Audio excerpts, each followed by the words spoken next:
Hello दोस्तों, कैसे हैं आप सब। उम्मीद करता हूँ सब खैरियत से होंगे। सेहत की बात डॉक्टर साजिद के साथ आज हम बात करेंगे एक अहम टॉपिक पर। आज का टॉपिक जो हमारा आपके फैमिली के लिए, आपके परिवार के लिए, आपके यार दोस्तों के लिए, और आप अगर इस वीडियो को शेयर करेंगे तो ना जाने कितने लोगों को इसकी जानकारी मिलेगी और ना जाने कितने लोगों की एक आपके शेयर की वजह से और जाने कितने लोगों की जान बच सकती है। क्योंकि आज ज़्यादातर जो है हम लोग लापरवाही बहुत ज़्यादा करते हैं। दिक्कत क्या है, रूरल एरिया में जो ग्रामीण क्षेत्र होते हैं उसमें होता क्या है। आज हम बात करेंगे हाइपरटेंशन को लेकर। हाइपरटेंशन मतलब ब्लड प्रेशर का बढ़ जाना। ब्लड प्रेशर के दो टाइप्स होते हैं, प्राइमरी हाइपरटेंशन और सेकेंडरी हाइपरटेंशन।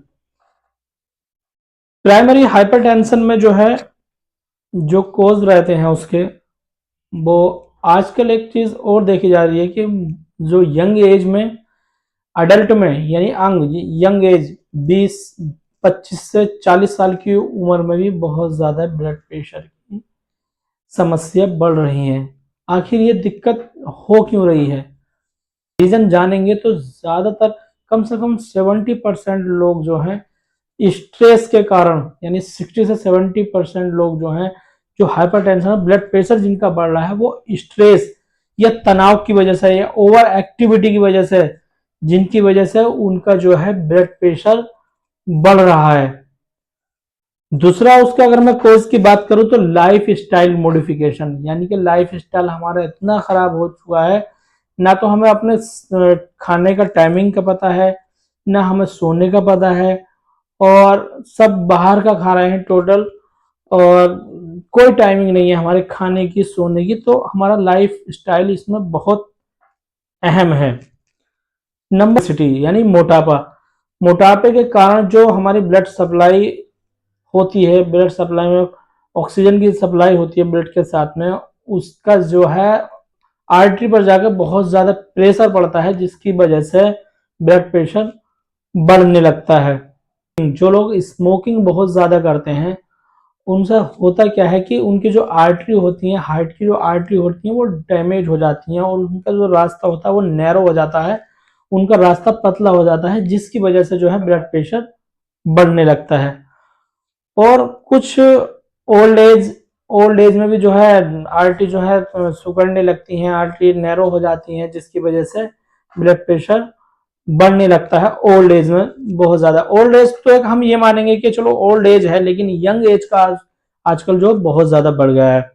और कुछ लोग में जेनेटिक, जैसे खानदानी उनका होता है कि हमारे दादा का, और हमारे दादा का, ताया का या ताऊ का, या हमारे पापा का बीपी बढ़ता था, उनका खानदानी चला आ रहा है, तो उन लोग कुछ लोग। अब हम बात करेंगे इसके मैनेजमेंट की, हमें कैसे इसको मैनेज करना है।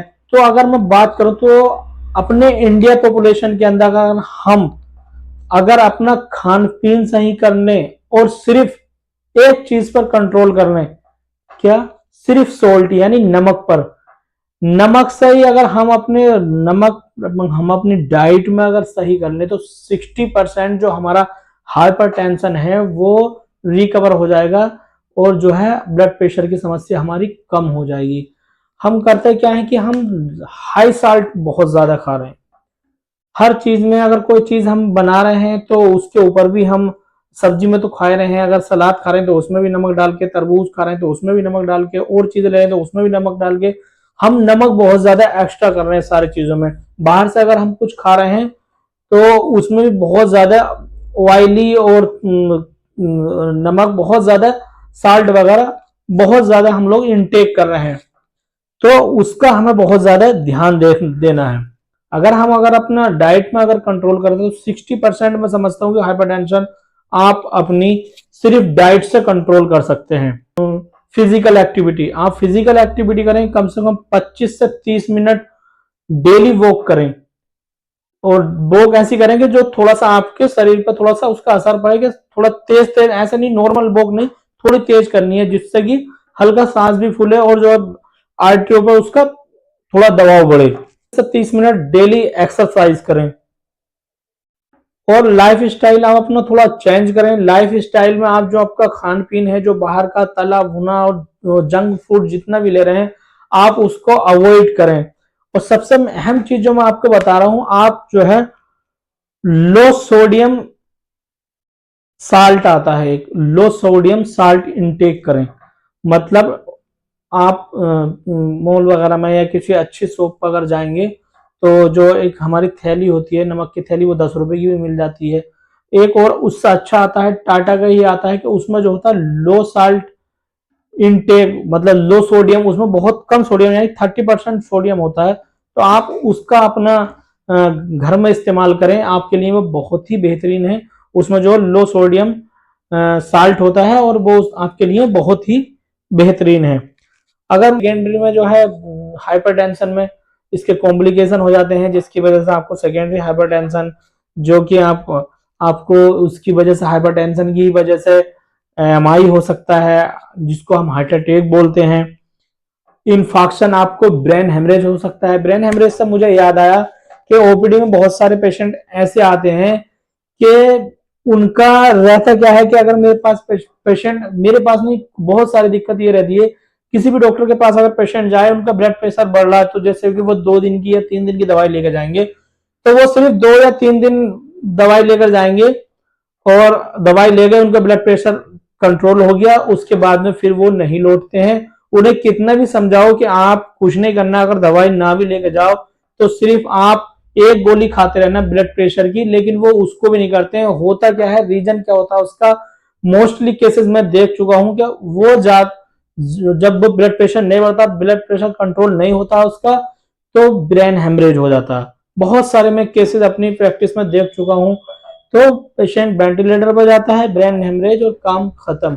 सिर्फ कितनी लापरवाही से कि आप अपनी एक मेडिसिन नहीं ले रहे हैं। अगर आप रेगुलर एक मेडिसिन लेते तो आपको इतनी बड़ी, आपको दिक्कत ये नहीं होती ब्रेन हेमरेज की, या हार्ट अटैक की, या एमआई की, या ब्रेन इंफेक्शन की, या सीएडी की, या जो हार्ट अटैक होता है, जो हम बोलते हैं कि भाई हमारी नस ब्लॉक हो गई थी, हमारी एंजियोप्लास्टी हुई है। तो ये सारी चीजें ब्लड प्रेशर, हाइपरटेंशन की वजह से ये सारे कॉम्प्लिकेशन होते हैं। तो इन चीजों से बचो, आप थोड़ा सा ध्यान दो। अगर आपके भी परिवार में या आपको भी किसी का ब्लड प्रेशर बढ़ता है, तो आप एक अच्छे डॉक्टर से कंसल्ट करें।